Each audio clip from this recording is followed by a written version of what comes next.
चलिए, मैं आर के पंडित राजश्री केमिस्ट्री क्लास आप लोग के बीच यूट्यूब के नए शेड्यूल है ना स्टडी हेल्प टेस्ट के माध्यम से आप लोग के बीच में क्लास 12 की है ना पूरी केमिस्ट्री की पूरा फिनोमेना लेके आया हूँ कि कहाँ पर केमिस्ट्री से किस अध्याय है, कहाँ क्या पढ़ना है, ये सब की जानकारी एक साथ लेके आया हूँ। सबसे पहले तो हम रसायन विज्ञान के बारे में बात कर लेते हैं। रसायन विज्ञान के बारे में बात करना है तो सबसे पहले रसायन विज्ञान की परिभाषाएं क्या होती है, रसायन विज्ञान मूल रूप से होता क्या है। रसायन विज्ञान की परिभाषा जो बना हुआ है हमारी किताब के माध्यम से कहा गया है कि रसायन विज्ञान की एक वैसी शाखा है जिसके अंतर्गत तत्व, पदार्थ यानी पदार्थ की संरचनाएं, उसकी बनावटें, उसकी प्रकृति, उसकी परिवर्तन आदि अध्ययन करते हैं। यानी रसायन विज्ञान जो है आपका विज्ञान की एक वैसी शाखा जिसके द्वारा पदार्थ की प्रकृति, पदार्थ में हुए परिवर्तन, उसके संगठन एवं बनावट का अध्ययन जिस विज्ञान के जिस शाखा से करते हैं ना उस शाखा को हम कहते हैं केमिस्ट्री, रसायन विज्ञान। और रसायन विज्ञान अणुओं और परमाणुओं का खेल है। अणु और परमाणु का जो पूरी संरचनात्मक क्रियात्मक जो भी कुछ भी जो है ना सब रसायन विज्ञान के अंदर में ही हम पढ़ते हैं। और रसायन विज्ञान का मुख्य रूप से 3 खंड होते हैं जो लिखा हुआ आप लोग का। पहला है फिजिकल खंड, इनऑर्गेनिक खंड और ऑर्गेनिक खंड। फिजिकल खंड यानी भौतिक रसायन, इनऑर्गेनिक खंड और कार्बनिक रसायन, ऑर्गेनिक खंड और कार्बनिक रसायन। सबसे पहले हम फिजिकल खंड जो आपका है, आपका भौतिक रसायन है, इसके बारे में जान लेते हैं। भौतिक रसायन के बारे में कहा जाता है कि रसायन विज्ञान की वैसी शाखा जिसके अंतर्गत उन नियमों एवं सिद्धांत के बारे में अध्ययन करते हैं जिसके कारण रासायनिक परिवर्तन होता है। दूसरा जो आपका इनऑर्गेनिक खंड जो है इसके बारे में कहा जाता है कि अभी तक जो भी तत्व ज्ञात किए गए हैं, शायद 118 तत्व लगभग में ज्ञात किए गए हैं, उन 18 तत्व के बारे में जिस खंड के द्वारा हम अध्ययन करते हैं उसके गुण, उसका उपयोग, जिस खंड के द्वारा अध्ययन पूरा करते हैं उसके बारे में, उस खंड को हम बोलते हैं इनऑर्गेनिक केमिस्ट्री। तीसरा खंड जो आपका है ऑर्गेनिक केमिस्ट्री है जिसके बारे में आप लोग जानते हैं कि हाइड्रोकार्बन का जो भी मिक्सचर होता है यानी हाइड्रोजन और कार्बन से मिलकर जो भी यौगिक बने होते हैं उन यौगिक का अध्ययन हम क्या करते हैं ऑर्गेनिक केमिस्ट्री में करते हैं। सबसे पहला खंड जो है उसका नाम है फिजिकल केमिस्ट्री। फिजिकल केमिस्ट्री जो है आपका, इसका परिभाषा हमने बताया था कि रसायन विज्ञान की वैसी शाखा है जिसके द्वारा हम उन नियमों और सिद्धांतों का अध्ययन करते हैं जिसके कारण रासायनिक परिवर्तन संभव होता है। अब रासायनिक परिवर्तन क्या होता है इसके बारे में जानकारी लेना है आप लोगों को। रासायनिक परिवर्तन से पहले एक और परिवर्तन है जो कि है फिजिकल यानी भौतिक परिवर्तन। भौतिक परिवर्तन और रासायनिक परिवर्तन को समझने के लिए हम अपने शरीर के बारे में जानते हैं। हमारे शरीर में 2 प्रकार के अंग होते हैं। एक अंग जो है फिजिकल ऑर्गन है, एक आपका केमिकल ऑर्गन है। एक अंग ऐसा है जो टूट फूट जाने के बाद उसका हम रिपेयरिंग कर सकते हैं, लेकिन एक अंग ऐसा भी है जिसके टूटने फूटने के बाद हम रिपेयरिंग नहीं कर सकते हैं। जिस अंग का टूटने फूटने के बाद रिपेयरिंग कर सकते हैं वो फिजिकल अंग है। यानी कहने का मतलब होता है फिजिकल परिवर्तन यानी भौतिक परिवर्तन उस परिवर्तन को कहा जाता है जो पुनः परिवर्तन हो जाने के बाद भी अपने मूल अवस्था में आ सकता है। जैसे साइकिल का मरम्मत, साइकिल के एक खंड को हम अलग कर सकते हैं और पुनः से एक खंड को हम जोड़ सकते हैं। उसी प्रकार से अगर हड्डी हमारा टूट गया शरीर का तो उसको फिर से हम प्लास्टर करके रिपेयर कर सकते हैं यानी पुनः मूल अवस्था में ला सकते हैं। इसी प्रकार से हमारे शरीर में किडनी भी होती है। जो किडनी अगर शरीर का अगर ख़राब हो जाए तो इसको ठीक नहीं कर सकते हैं, इसको बदलवा ही सकते हैं, बदलवाना पड़ता है क्योंकि ये केमिकल पार्ट ऑर्गन का एक अंग है। और कहने का मतलब हुआ कि वैसा परिवर्तन, रासायनिक परिवर्तन एक वैसा परिवर्तन है जो परिवर्तन हो जाने के बाद भी पुनः अपनी मूल अवस्था में नहीं आता है। वही जिन नियमों और सिद्धांत का अध्ययन के कारण रासायनिक परिवर्तन की घटना होती है, जिस विज्ञान रसायन विज्ञान के जिस शाखा में इसका अध्ययन करते हैं उसे फिजिकल केमिस्ट्री कहा जाता है। और फिजिकल केमिस्ट्री का जो क्लास 12 का जो चैप्टर है कुल मिला के 5 गो है। पहला आपका है ठोस अवस्था। ठोस अवस्था में आपको क्रिस्टलीय और अक्रिस्टलीय के बारे में जानकारी लेंगे, संकुलन क्षमता पैकिंग इफिशियंसी के बारे में जानकारी लेंगे, ठोस में दोष की जानकारी लेंगे, ठोस में घनत्व की जानकारी लेंगे, ठोस में चुंबकीय गुण की जानकारी लेंगे, ठोस में विद्युतीय गुण की जानकारी लेंगे और इसके बाद ये चैप्टर समाप्त हो जाएगा। यानी ठोस के बारे में पूरा पढ़ना है कि ठोस कितने प्रकार के होते हैं, इस मतलब ठोस के बनावट के आधार पे इसमें कितने प्रकार के ठोस होते हैं, ठोस में चुंबकीय गुण किस प्रकार से आता है, विद्युतीय गुण किस प्रकार से आता है, सभी के बारे में जानकारी हम ठोस अवस्था में प्राप्त कर लेते हैं। फिर आपका चैप्टर संख्या 2 है विलयन है। विलयन मतलब 2 या 2 से अधिक समांगी मिश्रण को हम एक साथ मिलाते हैं, उसे विलयन कहते हैं। और विलयन में आपका एक विलय होता है, एक विलायक होता है, जो कि आप लोगों को इससे पहले मेरा एक यूट्यूब पर चैनल पे एक वीडियो था, उसमें हमने डाला था, है ना, विलयन के बारे में।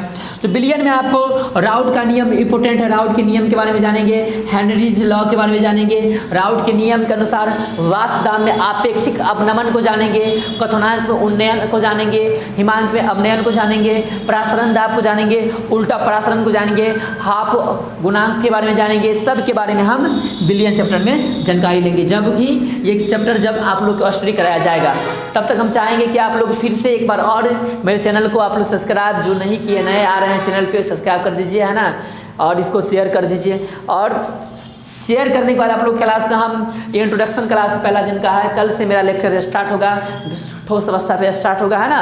और कम से कम मिनट की वीडियो हम बनाना चाह रहे हैं, इसलिए बनाना चाह रहे हैं क्योंकि ये वीडियो को अपलोड करना पड़ता है, अपलोड करने में, है ना, थोड़ा ज़्यादा दिक्कत होती है।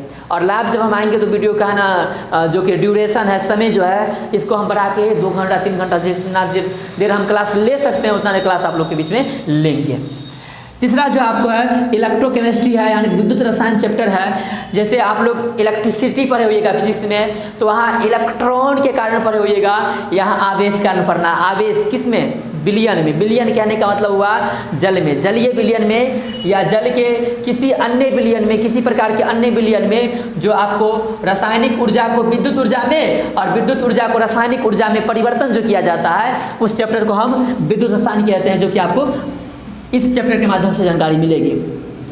गतिकीय रसायन कहने का मतलब हुआ रसायन विज्ञान की एक ऐसी ये शाखा है फिजिकल रसायन की, जिसमें अभिक्रिया के वेग और वेग में होने वाले परिवर्तन को जाना जाता है। यानी कहने का तात्पर्य मेरा ये है कि हम यहाँ से समस्तीपुर जाएंगे, तो समस्तीपुर जाने में कभी हम स्लो जाएंगे, कभी स्पीड जाएंगे, कभी आराम आराम से जाएंगे, मध्यम गति से जाएंगे। इसी प्रकार से कोई भी अभिक्रिया होती है, तो कोई अभिक्रिया फास्ट होती है, कोई स्लो होती है, और कोई अभिक्रिया मतलब मीडियम टाइप का होती है। तो कौन अभिक्रिया कैसा होती है, नहीं होती है, तो अभिक्रिया के वेग से हम जानकारी उसका लेंगे, जिस चैप्टर का नाम है गतिकी रसायन।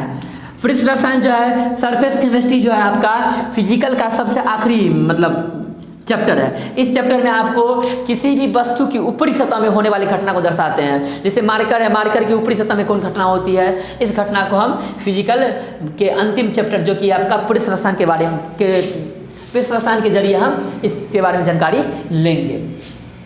फिर आपका जो है केमिस्ट्री का दूसरा खंड है, जो कि पहला खंड जो आपका फिजिकल है, तो इसके बारे में हमने जाना कि ठोस अवस्था, विलयन, विद्युत रसायन, गतिकी रसायन, पृष्ठ रसायन आदि प्रकार के 4-5 प्रकार के चैप्टर इसमें दिया गया है। इसी प्रकार से इनऑर्गेनिक में आइए, तो इनऑर्गेनिक में आपको 4 प्रकार के चैप्टर दिए गए हैं। 4 प्रकार के चैप्टर जो दिए गए हैं, उसमें से पहला है तत्वों का निष्कर्षण, सिद्धांत एवं प्रकरण। तत्वों का निष्कर्षण कहने का मतलब है कोई अशुद्ध तांबा है, अशुद्ध तांबा को हमें शुद्ध तांबा बनाना है, तो किस किस प्रकार के प्रोग्रेस से होकर हमें को जाना पड़ेगा। या फिर देख लीजिए ना, फिर देखिए कि लोहा अशुद्ध है, तो लोहा अशुद्ध को किस प्रकार से और किस किस प्रोग्रेस से हमको शुद्ध बनाना होगा। एल्युमिनियम है, किस प्रकार से शुद्ध बनाना होगा। जिंक है, सोडियम है, किस प्रकार से बनाना होगा। जिसके लिए तरह तरह के जो विधि होते हैं, इसमें हम इसमें मतलब तत्वों के निष्कर्षण के द्वारा इसका निष्कर्षण निकाल के आपको शुद्ध बनाने का प्रयास करेंगे। फिर आपको जो है पी ब्लॉक में आइए।